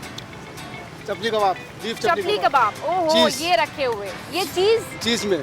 चीज में चपली कबाब लेके जाते हैं। दैट्स रियली ग्रेट कि अगर आप दिखा सकें तो। ये देखें जी, ये चीज में ये चपली कबाब है और बड़ा डिलीशियस लग रहा है देखने में। तो लग रहा है कि नहीं अच्छा होगा, बट खा के पता चलेगा कि क्या है क्या नहीं है। चलिए जी, तो आपने ये देखा कि कितनी ज़बरदस्त जो है ये डिशेस थी वहाँ पर और तकरीबन 10 या 11 आई गेस डिशेस थी ना तकरीबन और थी। मैंने जो है बहुत ज़्यादा एंजॉय किया क्योंकि देसी फूड में नहीं खाती। मतलब देसी फूड में बहुत हैवी चीज़ें होती है, मुझे ऐसा लगता था, लेकिन वहाँ पर डिफरेंट कल्चर से रिलेटेड भी बहुत सारी चीज़ें थी। और वहाँ पर अफगानी ना- कबाब खाया आपने कभी? अफगानी कबाब नहीं, अफगानी कबाब आई गेस मैंने ट्राई किया था। अफगानी कबाब कल वहाँ पे था नहीं, शायद। नहीं, अफगानी नहीं था। अच्छा जी, क्योंकि भाई जो लोग देसी फूड खाते हैं ना उनको पता होता है। और जो मुश्किल नाम थे और वो जो जिस तरीके से उनका टेस्ट था ना वो बड़ा ज़बरदस्त था। तो ज़रा देखिए, मैंने भी जो है ना वो फुटेज बनाई थी, मैंने भी बताया था कि हम लोग क्या खा रहे थे। ये मैं आपको दिखाती हूँ।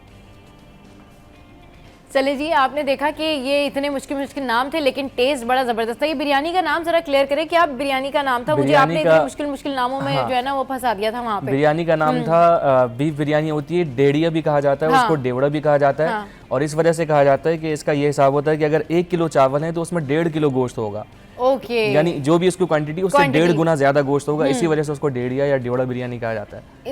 इस वजह से कहा जाता है। अच्छा, सबसे मैंने जो ट्राई किया था वो कबाब्स भी कुछ रखे हुए थे, या चपली कबाब था वो जो ये थे चीज स्टफ्ड चपली कबाब थे, ग्रिल्ड में, फ्राई वाले नहीं थे। फ्राई वाले नहीं थे। फ्राई वाले नहीं थे। अच्छा, तो ये फिर कब से इनका रेस्टोरेंट जो है सुबह कब से खुलता है? और ये फिर मगरिब के बाद अपना काम स्टार्ट करते हैं। दिन से स्टार्ट नहीं करते, करते, शाम के बाद स्टार्ट करते जी, हैं। मगरिब के बाद स्टार्ट करते हैं और रात 2-2:30 बजे तक ये सर्व कर रहे होते हैं। रात 2-2:30 बजे तक सर्व कर रहे होते हैं। और अच्छा, मुझे सबसे ज़्यादा हैरत इस बात पे हो रही थी कि उनके पास जितनी डिशेस थी, इतनी जो वैरायटी है या इतनी सारी डिशेस आपको एक रेस्टोरेंट में नहीं मिलती। ये किस तरह मैनेज करते हैं, और क्या सारी जो डिशेस थी वहाँ पर उनका टेस्ट, क्योंकि हमने बहुत सारी डिशेस चेक की, खाई, अच्छी थी, लेकिन ज़ाहिर है ओवरऑल उनके पास इतनी क्वांटिटी थी, इतनी ज़्यादा उनकी डिशेस थी, हम बहुत सारी चीज़ें नहीं चेक कर सके। तो वो ये सारी डिशेस रोज़ाना बनाते हैं? सारी डिशेज रोजाना बनती हैं और रोजाना और मगरिब के बाद ही बनती इतना हैं। ही मज़े का टेस्ट होता है? ऐसा ही होता है, बिल्कुल ऐसा ही और होता ये है। बिल्कुल फ्रेश मगरिब के बाद बनाते हैं? बिल्कुल फ्रेश बनाते हैं। और बहुत सारी चीज़ें ऐसी होती हैं कि ये मौसम के लिहाज से शुरू करते हैं, जैसे कि अभी उन्होंने fish biryani, fish platter introduce किए थे। हाँ। सर्दी में जब ज़्यादा बढ़ रही थी तो उन्होंने फिर बटेर प्लेटर इंट्रोड्यूस किया था। अब वो सर्दी खत्म हो रही है तो ये इस तरह के प्लेटर भी खत्म हो रहे हैं। अब गर्मियों में भी इससे रिलेटेड शायद ये लोग कुछ निकालें, क्योंकि मौसम के हिसाब से ये चल रहे होते हैं। हाँ, जो मौसम की जो ज़ाहिर भी है आपका फूड, आपका जो कहना चाहिए कि क्लोथिंग, आपकी स्टाइलिंग आप मौसम के अकॉर्डिंगली करते हैं, तो फूड भी वैसे ही होगा जैसा मौसम होगा। मेरे ख्याल में जब गर्मियाँ आ जाएंगी तो फिर मजीद इनके पास कुछ मज़ीद और चीज़ें आ चीज़ें जाएंगी। चेंज और कर देंगे। कुछ चीज़ें तो ऐसी हैं जो साल साल चलती हैं, बिरयानी, पुलाव और इस तरह की बारबेक्यू वगैरह, वो तो साल साल होती हैं। जो हमने आइटम्स खाए वो ऐसे थे, वो साल साल चलने वाले आइटम्स हैं, सारा साल उसमें कोई चलने वाले सर्दी और गर्मी का उसमें कोई चक्कर नहीं है। सही सही सही। अच्छा जनाब, हम लोग, हमारी पूरी टीम वहाँ पर गई थी और हमने देखा कि भाई किस तरीके से इनके रेस्टोरेंट में खाना वगैरह बन रहा है। वहाँ पर एक शख्स जो है बहुत बिजी था, और जिस तरह से उनको प्रॉब्लम हो रही थी कि मैच में क्या हो रहा है, इसी तरह से मुझे प्रॉब्लम हो रही थी। लेकिन ये शख्स कौन है, ज़रा देखिए आप।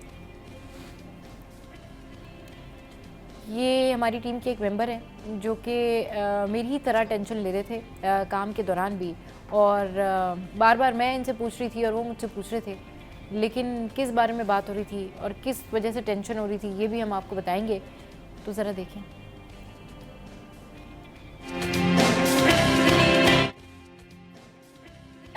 अच्छा जी, तो अभी बस थोड़ी सी देर में हम आपको दिखाएंगे कि क्या कुछ हुआ। चले जी, ये जो बीच में एक साहब आए थे ना कि वो मैं हूँ, ये थे अरकम और ये हमारे सीनियर प्रोड्यूसर हैं, और हम सब गए थे कल, बहुत हमने एंजॉय किया, बहुत ज़्यादा जो है वो मज़ा आया। फराज भी हमारे साथ मौजूद थे। फराज, कल का वाकई डिनर बहुत अच्छा था, और जो टास्क है ना वो मैंने आपके ऊपर कहना चाहिए डबल और ट्रिपल टास्क जो है वो तकरीबन चढ़ा दिया है। और ये जो लीड है ना, ये 1 महीने की आप समझें कि अब आपने 1 महीने तक टास्क का नहीं कहना, बल्कि 1 महीने तक हम ही फराज को कहेंगे भाई फराज आप 1 महीने तक मैं जीता भी हूँ तो मैं हारा हूँ, मुसलसल हारा हूँ 1 महीने तक ना। हाँ बिल्कुल, ऐसी बात नहीं है, ऐसी बात नहीं है, बिल्कुल नहीं। मैंने आपको देखिए जीतने नहीं दिया, बिल्कुल नहीं जीतने दिया। चलिए जी, बहुत शुक्रिया फराज हमारे शो पर आए। अच्छा जनाब, कल बड़ा ज़बरदस्त जो है वो हमारा टीम का जलप रहा, डिनर भी बहुत अच्छा था, टास्क भी मैं जीत गई, तो मेरी टीम ज़्यादा इस बात पर खुश थी कि हमने फराज को हरा दिया। कुछ ग्लिम्पसेस हैं कल के हमारी वीडियो के ना, वो आपको दिखाते हैं कि हमने कितना एंजॉय किया और हम किस तरीके से जो है वो सेलिब्रेट कर रहे थे कल डिनर को। शो में यहाँ वक्त तो एक ब्रेक का, ब्रेक के बाद जब वापस आएंगे तो फिर डिस्कस करेंगे आपसे कि आपकी जो बदलते हुए मौसम के साथ अब स्किन की कंडीशंस होती हैं, जो आपके प्रॉब्लम्स होते हैं वो क्या क्या हैं, और साथ में हम एक शेफ़ भी ज्वाइन करेंगे। तो आपने कहीं नहीं जाना, हमारे साथ रहना, स्टे विद अस।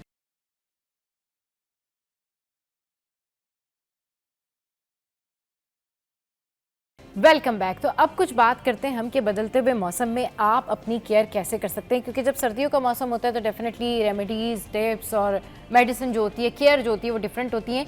अच्छा जनाब, आज हम बात करेंगे कि आप अपने नेल्स कैसे अच्छे कर सकते हैं, हेयर्स जो हैं उनका ख्याल कैसे रख सकते हैं, लंबे घने चमकदार बाल जो हैं वो आप कैसे उनको मेंटेन कर सकते हैं, और अगर आपके बाल लंबे घने या चमकदार नहीं हैं तो ये कैसे पॉसिबल है कि आपके बाल जो हैं वो लंबे हो जाएँ। इसके अलावा स्किन के जो भी इश्यूज़ हैं, ड्राइनेस है या फिर रफनेस है या फिर झाइयाँ हैं, कील महासे, ये सारी बातें करने के लिए हमारे साथ इस वक्त मौजूद है डॉक्टर साइमा। अस्सलाम वालेकुम, वेलकम टू द शो। कैसी हैं? वालेकुम सलाम, thank you so much for inviting me and making me part of this discussion. Thank you so much for coming.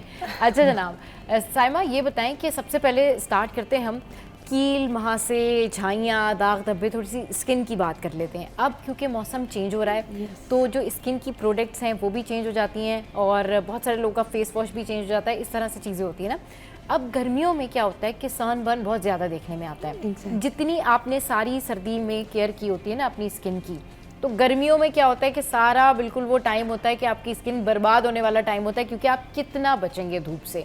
भाई गाड़ी में आप शेड लगा लेंगे, लाइक आप घर में रह लेंगे, फिर आप एसी में बैठ जाएंगे, मगर फिर समहाउ कभी ना कभी तो ऐसा होता ही है कि आपको धूप में जाना पड़ता है। अच्छा, ये हो गई उन लोगों की बात जिन लोगों का एक्सपोजर रोज़ाना नहीं है बाहर, या वो सिर्फ गाड़ी या दफ्तरों में इसी तरीके से जाते हैं। अब जो स्टूडेंट्स हैं, अब जो रोज़ाना वर्किंग विमेंस हैं, अब जो बच्चे हैं जिनको रोज़ाना ये सारे तमाम सनबर्न फेस करना है, वो अपनी स्किन का ख्याल कैसे रखें और किस तरीके से ऑलरेडी जो झाइयाँ या दाग स्किन पे होते हैं उनको कैसे रिमूव करें? आपने बिल्कुल सही बात बोली। बस अब कराची में वो वाला वेदर शुरू हो गया है हाँ। जो कि ऑयली स्किन वाले लोगों के लिए थोड़ा प्रॉब्लमेटिक हो जाता हाँ। है बेसिकली, क्योंकि ह्यूमिडिटी आना शुरू हो जाएगी, वेदर में टेम्परेचर रेज होना शुरू हो जाएगा, and the moment temperature rise होता है एंड वेदर में ह्यूमिडिटी का फैक्टर ऐड हो जाता है, तो आपके पोर्स खुलने लग जाते हैं, एक्नी के प्रॉब्लम बढ़ जाते हैं, आपके टू टोन स्किन होने लग जाती है वेदर की वजह से,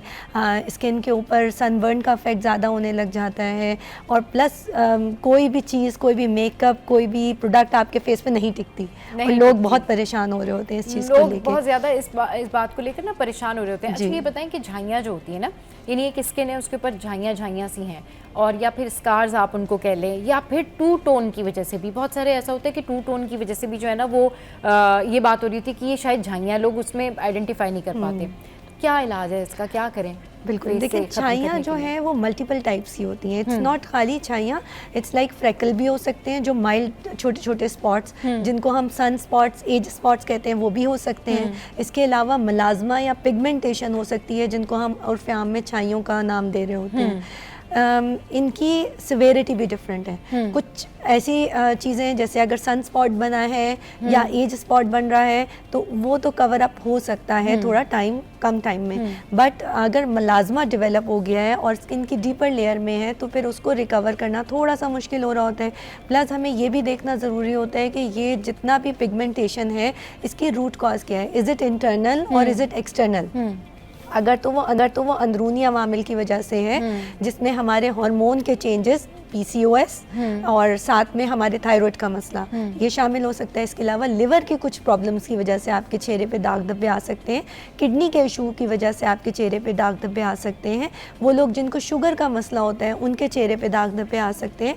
तो इन सब रूट कॉजेज़ को एक्सक्लूड करने के बाद हम ये देखते हैं अगर तो ये बैरूनी अवामिल की वजह से है जिसमें धूप शामिल है या हमारा जो है लाइफस्टाइल बहुत है, तो उसको फिर हम उस हिसाब से ही ट्रीटमेंट देते हैं। अच्छा, क्या ट्रीटमेंट होना चाहिए कि अगर किसी को सनबर्न हो गया है, झाइयाँ हैं, तो वो क्या फिर करे, कौन सी मेडिसिन ले, कौन सी क्रीम यूज़ हमें सबसे पहले तो ये डिस्कस करना है क्या ट्रीटमेंट नहीं होना चाहिए, क्योंकि अच्छा। आमतौर पे आपके रिलेटिव्स ही आपको मिसगाइड करते हैं और वो कहते हैं कि फ़लाँ वाइटनिंग क्रीम लगा लो, फॉर्मूला क्रीम यूज़ कर लो, या एक आजकल बहुत ज़्यादा कॉमन ट्रेंडिंग है कि स्टीरॉइड का इस्तेमाल कर लो, एडवेंटेन और इस टाइप की बहुत सारी ऐसी चीज़ें हैं जो लोग इस्तेमाल कर लेते हैं अपनी स्किन को, जो उनकी स्किन को पतला कर देती है। और जब स्किन पतली हो जाती है और वो उस स्किन को लेके धूप में जाते हैं तो वो सनबर्न और ज़्यादा हो जाता है, वो मलाजमा जो है वो स्ट्रबन मलाजमा में कन्वर्ट हो जाता है।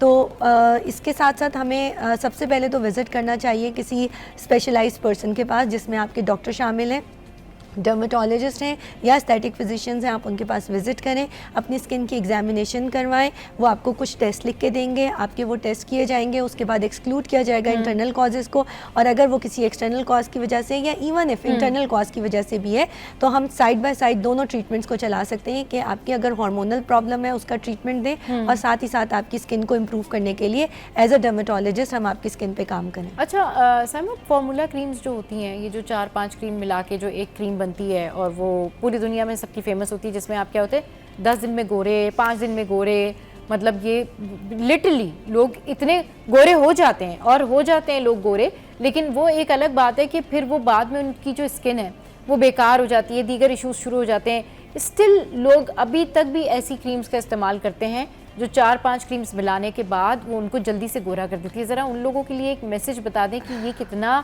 ख़तरनाक है, कितना हार्मफुल है, और क्या वाकई रंग गोरा किया जा सकता है ये ज़रा बताइए। अच्छा, वैसे ये हमारे एशियंस में थोड़ा सा प्रॉब्लम है कि हमें गोरा रंग खूबसूरती की अलामत समझा जाता है।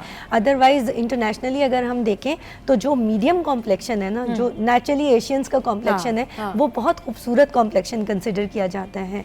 फार्मूला क्रीम्स आपके लिए सस्ता फार्मूला ज़रूर है जो आपकी स्किन को बहुत जल्दी गोरा कर देगा, बट इसके अंदर मौजूद इंग्रेडिएंट जैसा कि मरकरी या स्टीरॉयड आपकी स्किन को लॉन्ग लास्टिंग डैमेज देंगे, जिसको रिकवर करना नियर टू इम्पॉसिबल होता है। सो अपना पैसा बचाने के लिए और शॉर्टकट लेने के बजाय आप फोकस करें जो आपका कॉम्प्लेक्शन है, उसी में आप ग्लो करें अपनी स्किन के साथ। अच्छा सैमा, ये जो प्रोडक्ट्स हैं जिनके बारे में मैंने आपको जिक्र किया ना कि ये 3-4 मिला के फार्मूला क्रीम बना के तो फिर वो ख़वातीन जो हैं वो यूज़ कर रही होती हैं और वो समझती हैं कि अब हम गोरे हो गए, लेकिन उसके बाद उनको नुकसान शुरू हो जाता है। अब नुकसान हो गया, अब स्किन डैमेज हो गई, अब ये तो काम कर लिया गोरे होना, तभी गोरे हो गए, लेकिन अब उसके बाद जो स्किन पतली हो गई है, फिर उसके बाद दीगर और इश्यूज शुरू हो गए। उसको ओवरकम करने के लिए ऐसे लोग कहाँ जाएं जो फार्मूला क्रीम इस्तेमाल कर करके येलो हुए हैं, लेकिन अब वो परेशान हो गए हैं कि वो और फार्मूला क्रीम यूज़ नहीं कर सकते हैं क्योंकि उनकी स्किन पर जो है वो रैश आ जाता है या फिर कोई और प्रॉब्लम हो जाती है। तो ऐसे लोग क्या करें, कहाँ जाएं? साइमा ज़रा बताएं। उनकी स्किन पे ना सिर्फ पिगमेंटेशन होती है, बल्कि रैश आता है और सेंसिटिविटी बहुत इंक्रीज हो जाती है। इवन कि वो जैसे ही धूप में जाते हैं तो स्किन लाल होके जलने लगती है, मतलब वो और ज़्यादा बर्न होती है। तो सबसे बेस्ट तो यही है कि आप डर्मेटोलॉजिस्ट या एस्थेटिक फिजिशियन के पास आइए, उनसे अपनी स्किन को डिस्कस करिए। अगर तो बिल्कुल शुरुआत है, यानी अभी आपकी पिगमेंटेशन स्टार्ट हुई है, तो उसमें रिकवरी ज़्यादा जल्दी पॉसिबल है, जिसमें मल्टीपल ट्रीटमेंट्स हम करते हैं। हाइड्रोफेशियल्स जो स्किन की रीसर्फेसिंग करते हैं, बट बहुत स्लो पैटर्न पे करते हैं, थोड़ा सा आपको टाइम चाहिए स्किन को बेहतर बनाने के लिए। इसके अलावा different type of lasers available हैं जो स्किन रीसर्फेस करते हैं और साथ में आपकी पिगमेंटेशन को भी रिजॉल्व करते हैं। इसमें कॉमनेस्ट फॉर्म हमारे पास आ जाता है कार्बन फ्रैक्शनल लेज़र या pico laser.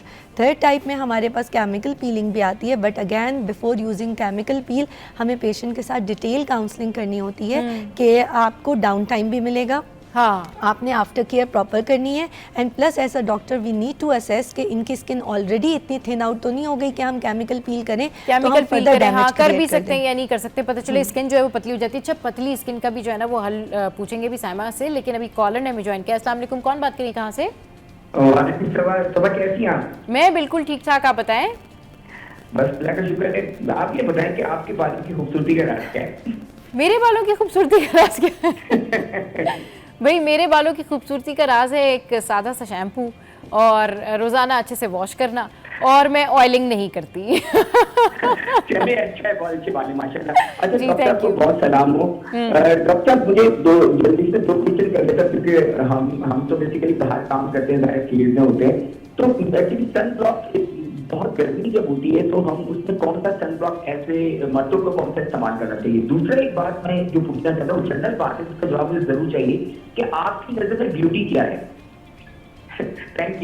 Thank you so much. बहुत अच्छा इन्होंने एक तो अवेयरनेस की बात है कि sun block is not only for females. एक तो पहले ये मिसकंसेप्शन निकाल दें कि हम तो आदमी हैं, हमें सन ब्लॉक की क्या जरूरत है। सन ब्लॉक हर उस बंदे को चाहिए जो अपनी स्किन को अच्छा रखना चाहता है, जो अपनी स्किन पे कैंसर के इफेक्ट नहीं चाहता।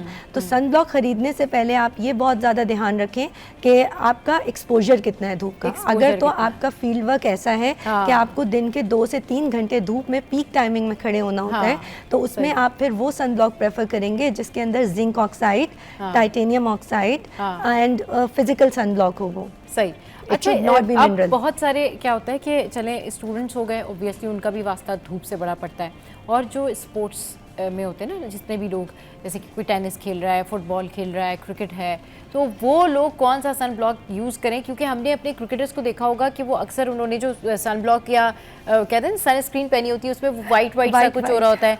भाई ये आज ज़रा थोड़ा सा बता दें, ये क्या है? ये बाबर आजम हो गए, ये शाहीन शाह अफरीदी हो गए, ये जितने भी हमारे सारे प्लेयर्स हैं, ये कौन सा जो है वो स्किन केयर करते हैं, कौन सी जो ये सन ब्लॉक लगाते हैं, जो आम आवाम ऐसे क्यों नहीं लगा के जाके क्रिकेट खेलती है? अच्छा, आमतौर पे सन ब्लॉक ना लगाने की वजह भी यही होती है। बहुत सारे लोगों के जहनों में ये सवाल होता है कि अगर हम सन ब्लॉक लगाएंगे तो हमारे चेहरे पे भी वो सफ़ेद पूरा मार्किंग आ जाएगी जैसे वो क्रिकेटर्स लगाते हैं। तो उनको अब मैं ये बताती हूँ कि अब वो वाले सन ब्लॉक्स इतने नहीं आते। प्लस उनको क्योंकि धूप में बहुत ज़्यादा देर खड़े होना होता है, तो वो अपनी एक तो थिक लेयर यूज़ करते हैं और प्लस वो फिजिकल सन ब्लॉक यूज़ कर रहे होते हैं जो कि SPF नियर टू 90 और 100 होता है। अच्छा। बट अगर आप एज अ जनरल निकलते हैं घर से और आपका पीक टाइम जो है वो 1-2 घंटे का है, जिसमें आप ट्रेवल करके अपने ऑफिस तक जा रहे हैं या बच्चे अपने घर तक आ रहे हैं और उनको धूप का एक्सपोजर मिल रहा है, तो आपने नोट किया होगा सन ब्लॉक के ऊपर एक नंबर लिखा होता है। नंबर लिखा होता इधर है, इट वुड बी 30, SPF, 40, सही, हाँ, बिल्कुल सही कह रहे हैं। SPF mean sun protection factor,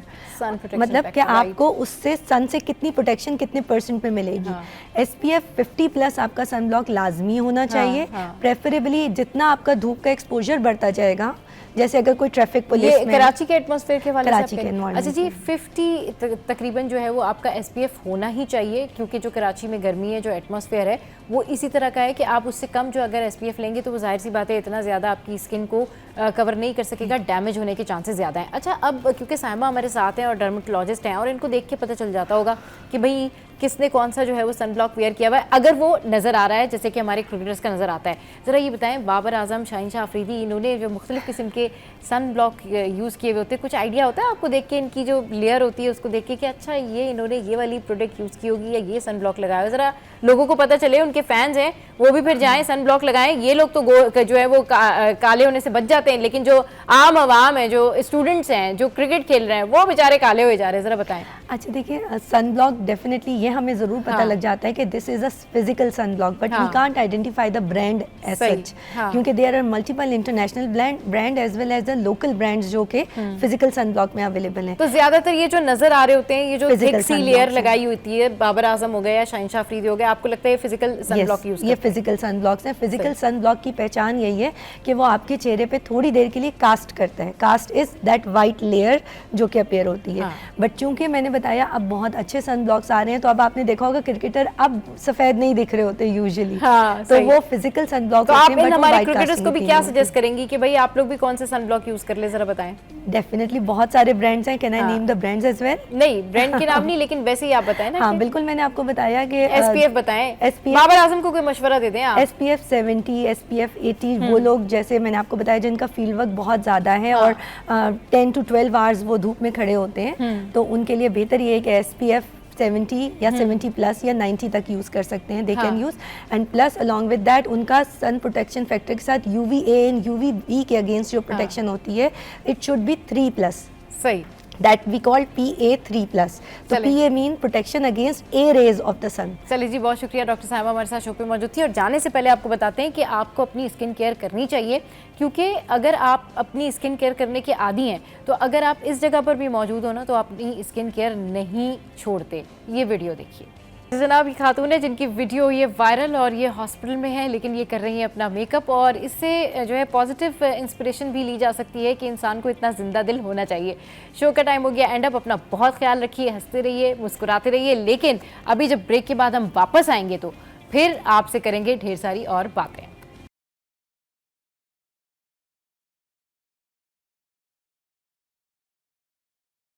welcome back. तो अब कर लेते हैं कुछ खाने पीने की बातें और इस वक्त हमारे साथ अब्दुल्ला मौजूद हैं और अब्दुल्ला से जब आपको मैं मिलवाऊंगी तो आपको लगेगा कि अब्दुल्ला क्या क्रिकेट खेलते हैं, अब्दुल्ला क्या फुटबॉल खेलते हैं, या अब्दुल्ला कोई स्पोर्ट्समैन है, या अब्दुल्ला कोई एक्टर है। नहीं, अब्दुल्ला शेफ़ हैं और ये जान के मुझे भी थोड़ी हैरत हुई, लेकिन अब ये कैसे शेफ़ हैं ये तो इनके खाने खा के पता चलेगा या फिर इनसे पूछ के पता चलेगा। अस्सलाम वालेकुम Abdullah, welcome to the show. कैसे हैं आप? वालेकुम सलाम, वालेकुम शुक्र।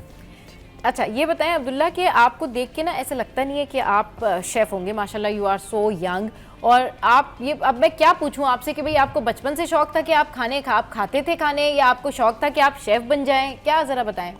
जी, बचपन से मुझे शौक था। हम लोग असल में मेरी पैदाइश जो है वो मक्का की है, तो मेरी बर्थ प्लेस वहीं की है, तो वहीं बचपन सारा गुजरा। तो शुरू से ऐसा शौक था जब हम स्टूडेंट लाइफ में थे कि अपना कैफ़े स्टार्ट करना है, स्टडीज़ कंप्लीट हो जाएं तो शेफ़ बनना है। बचपन से आपने सोच लिया था कि मुझे रेस्टोरेंट का बिजनेस करना है? बिल्कुल ऐसे और मुझे शेफ़ बनना है और मुझे जो है वो मज़े मज़े के खाने बनाने हैं। अच्छा, तो अभी इसलिए फिर आपने यहाँ पे अपना रेस्टोरेंट भी खोला? बिल्कुल, यहाँ पर स्टार्ट किया मैंने 2020 में ड्यूरिंग पैंडेमिक। अच्छा। तो 2 साल तो काफ़ी नॉर्मल चला क्योंकि हालात ऐसे थे। हाँ हाँ। उसके बाद माशाल्लाह ये है कि अब जो है वो माशाल्लाह काफ़ी अच्छा जो है वो रिस्पॉन्स है। बिल्कुल ऐसे ही। तो कहाँ पर है आपका रेस्टोरेंट? ये है ब्लॉक 19 फेडरल बी एरिया। ब्लॉक 19 में? जी, ब्लॉक 19 ओके ओके ओके, सही। तो आप बताएं क्या क्या होता है आपके रेस्टोरेंट में? ये बेसिकली एक बर्गर जॉइंट है। हमने बर्गर जॉइंट से स्टार्ट किया था, लेकिन अब जो है इसके अंदर हम लोग एडिशन कर रहे हैं। ये जैसे कॉन्टिनेंटल, चाइनीज़, ये किस सब नाम चीज़ें से हम रेस्टोरेंट है आपका? एबीज बर्गर क्राफ्ट के नाम से। अच्छा अच्छा जी, सही। तो अब इसके अंदर एडिशन कर रहे हैं, दूसरी चीज़ें भी इसके अंदर ऐड कर रहे हैं। अच्छा, क्या क्या एडिशन कर रहे हैं? ये कॉन्टिनेंटल, चाइनीज़ सही। और तो अब्दुल्ला, आप सुपरविजन पर होते हैं या आपकी प्रॉपर रेसिपी होती है, आप खुद जो है वो सारी चीज़ें कर रहे होते हैं, या आपके साथ आपका स्टाफ होता है क्या, या रेसिपीज आपकी होती है? थोड़ा सा बताएं आप किस तरीके से। रेसिपीज मेरी होती है, लेकिन हमारी पूरी एक टीम है जो काम करती है। जो स्टार्ट में तो हम लोगों ने पूरा 2020 के अंदर तो पूरा एक जब मैंने स्टार्ट लिया था तो मैंने स्टार्ट लिया था DHA फेज़ 5 से, जमजमा में स्टार्ट किया था मैंने। तो मैंने जैसे आपको बताया ड्यूरिंग पैंडेमिक जो है वो सिचुएशन काफ़ी आउट हो गई थी, क्योंकि डिलीवरी और उस पर ही काम हो रहा था खाली, और हमारा बिल्कुल नया काम था, हम लोगों को टाइम चाहिए था। तो इसकी वजह से हालात काफ़ी बेहतर होते चले गए। रेसिपीज सारी मेरी अपनी लॉक हुई है वहाँ पर। अच्छा, और पूरी तो ये जो अभी आप अगर फोकस करें अब्दुल्ला, एक डिश जो है वो बना के लेके आए ये, तो ये बताइए ज़रा कि ये क्या है और ये किस तरीके से जो आई है, और ये इसकी थोड़ी रेसिपी जो है इसकी रेसिपी वो हमारे साथ में बिल्कुल आप शेयर करें। अब्दुल्ला की रेसिपी आ रही है जनाब, आप चेक करें कि अब्दुल्ला क्या बताते हैं कि ये कैसे जो है ये बना के लेके आए। जी अब्दुल्ला, आप बताइए ज़रा। अच्छा, इसके अंदर ये थोड़ी ना आपको पहले थोड़ा सा पैन के अंदर ऑयल लेना है, और चिकन जो है उसके अंदर, चिकन के जो क्यूब्स हैं वो उसके अंदर मिक्स करना है, फ्राई करना है। जब ये थोड़े से वाइट हो जाएं तो आपको उसको एक प्लेट के अंदर निकाल लेना है। अच्छा। फिर कैप्सिकम एंड कैरेट को उसी ऑयल के अंदर, उसी पैन में थोड़ा सा आपको मिक्स करना है। सही। जब वो भी फ्राई हो जाए उसको भी अलग कर लीजिए, एंड इसके साथ ही आप हॉट वाटर के अंदर स्पैगेटीज को जो है वो बॉईल कर लीजिए। ओके। जब वो बॉईल हो जाए तो उसको अच्छे तरीके से वॉश करके इसको ड्राई करने के लिए रख दीजिए। हाँ। एंड देन आप इसका पेस्ट बनाइए, मैरिनेशन इसकी रेडी करेंगे। टोमेटो पेस्ट के अंदर पैन में टोमेटो पेस्ट डालिए, चिली सॉस और सोया सॉस ऐड कीजिए उसके अंदर, और चाइनीज़ सॉल्ट भी उसके अंदर ऐड होगा। सही। उसके बाद उसको अच्छे तरीके से मिक्स करने के बाद आप इन सब चीज़ों को ऐड कर दीजिए, स्पैगेटीज़ को, कैरेट्स, कैप्सिकम, चिकन, ये सब चीज़ें जो है पैन के अंदर 2 से 3 मिनट तक आप इसको अच्छे तरीके से मिक्स कीजिए। सही। एंड देन आप इसको एक प्लेट के अंदर निकाल लीजिए और आप इसको सर्व कर सकते हैं, और चिकन मंचूरियन स्पैगेटी आपकी रेडी हो जाएगी। सही। तो ये बड़ी ज़बरदस्त क्विक जो है वो रेसिपी शेयर की है अब्दुल्ला ने हमारे साथ। अच्छा अब्दुल्ला, ये बताएं कि सबसे ज़्यादा जो आपके रेस्टोरेंट में फेमस कहना चाहिए डिश होती है, जो लोग बहुत ज़्यादा कहते हैं कि ये हमें ये खाना है, वो कौन सा ऑर्डर होता है आपका? वो हमारा एलेपिनो बीफ बर्गर है, वो काफ़ी ज़्यादा रनिंग में है। हाँ। और American triple patty cheese burger, ये अच्छा। काफ़ी हमारा जो है वो रनिंग में है। रनिंग में होता है जी, काफ़ी ज़्यादा। तो लोग उसको पसंद करते हैं? उसको पसंद करते हैं बहुत ज़्यादा। अच्छा, अभी आप जो कह रहे थे कि नई इनोवेटिव चीज़ें करने जा रहे हैं, वो क्या है नई इनोवेटिव चीज़ें? वो यही है कि हम इसके अंदर डिफरेंट चीज़ें ऐड कर रहे हैं, जैसे कॉन्टिनेंटल हम ऐड कर रहे हैं, हम इसके अंदर पाकिस्तान क्यूजीन की चीज़ ऐड करेंगे, बारबेक्यू वगैरह भी हम लोग ऐड करने का सोच रहे हैं। तो ये है कि इंशाल्लाह आहिस्ता आहिस्ता हम जो है वो उसको एक कंप्लीट एक रेस्टोरेंट के अंदर ले आएंगे। जैसे बर्गर जॉइंट से हम इसको चेंज करेंगे एबीज फूड, जैसे अभी ये एबीज बर्गर क्राफ्ट है, ये एक स्पेसिफिक एक चीज़ है, तो इसको हम एबीज फूड्स के अंदर लेकर आ जाएंगे इंशाल्लाह। तो सब चीज़ें इसमें ऐड कर देंगे, सब चीज़ें इसमें ऐड कर देंगे। अच्छा, ये आप और क्या आपके जहन में है कि भाई जो कराची है या कराची हाइट्स है, वो सबसे ज़्यादा क्या डिशेस पसंद करते हैं या क्या खाना पसंद करते हैं? मुख्तलिफ होता है ना कि हर रेस्टोरेंट की अपनी एक फील होती है कि जी हमारे यहाँ से ज़्यादातर ये ऑर्डर्स जाते हैं, बट इन जनरल आपको क्या लगता है कराची हाइट्स क्या पसंद करते हैं ज़्यादा? कराची के अंदर ज़्यादातर बर्गर वगैरह ही ज़्यादातर यूज़ होते हैं, क्योंकि ये हर टाइप के लोग खा सकते हैं। अब कोई स्पोर्ट्स खेल रहा है तो भी ये इजी टू फूड है कि आप उसको आसानी से आप लेके आप इसको खा सकते हैं। मतलब आप ले जाएं लंच में, ले जाएं अपने, या फिर आप हैं, डिनर में कहीं लेके जा रहे हैं तो चले जाएं। हाँ, क्योंकि वो जो उस तरह के देसी फूड्स होते हैं उसको फिर कैरी करने में भी मसला होता है, ये आप कह रहे हैं। बिल्कुल ऐसे ही। चलिए जी, ठीक है, thank you very much Abdullah, आप हमारे शो पर आए। और इस तरह के यंगस्टर जब इस तरह की फील्ड में आते हैं ना, तो डेफिनेटली ये तमाम तर जो खाने हैं या फिर ये जो फूड आइटम्स होते हैं ना, इसमें मज़ीद आप देखते हैं कि इनोवेटिव आइडियाज़ आते हैं, मज़ीद जो है वो स्पार्क आता है और चीज़ें और बेहतर हो जाती हैं। तो आज हमने आपको जो है वो यंग शेफ़ अब्दुल्ला से मिलवाया, जो कि बहुत अच्छे शेफ़ भी हैं और इनका अपना रेस्टोरेंट भी है। Wish you good luck Abdullah for your restaurant और योर कुकिंग ऑल्सो। तो जनाब, जाने से पहले जो है वो आपको हम सैर कराते हैं और लेके चलते हैं मालम जब्बा। तो ये ज़रा खूबसूरत मनाजिर देखिए आप मालम जब्बा के और सैर भी कीजिए। चले जनाब, तो शो का टाइम हो गया एंड अप, और आज के शो से फ़िलहाल इतना ही। आपने इस शो का फीडबैक जो है वो ज़रूर हमें देना और बताना है कि आज का शो आपको कैसे लगा। हंसते रहिए, मुस्कुराते रहिए और देखना मत भूलिए सिटी एट 10।